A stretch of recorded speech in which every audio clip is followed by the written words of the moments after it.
With Release 147, Google Chrome introduced a new requirement. Users must explicitly allow connections from the browser to locally installed applications and services. This affects the connection between the user's browser and the locally installed CodeMeter Runtime, which is required for direct license activation into a CM dongle or CM ACT license via Web Depot or CodeMeter license portal.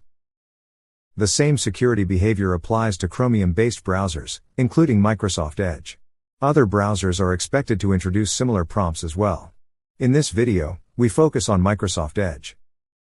If you want to activate a license directly or perform an auto-update with a connected CM container and you are being automatically redirected to the file-based license transfer page, you can switch manually to the direct license transfer.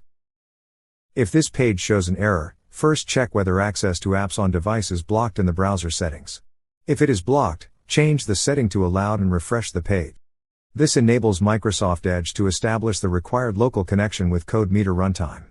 If it is still not working, check that the CodeMeter Runtime is running and your antivirus does not block the connection. If this is the first time you open the CodeMeter license portal page after this browser security change has been introduced, Microsoft Edge will ask whether the website is allowed to access other apps and services on your device. Select Allow. This grants the required permission and allows CodeMeter license portal to communicate with the locally installed CodeMeter Runtime. If the setting was blocked by mistake, you can correct it later in the browser's site settings as seen before.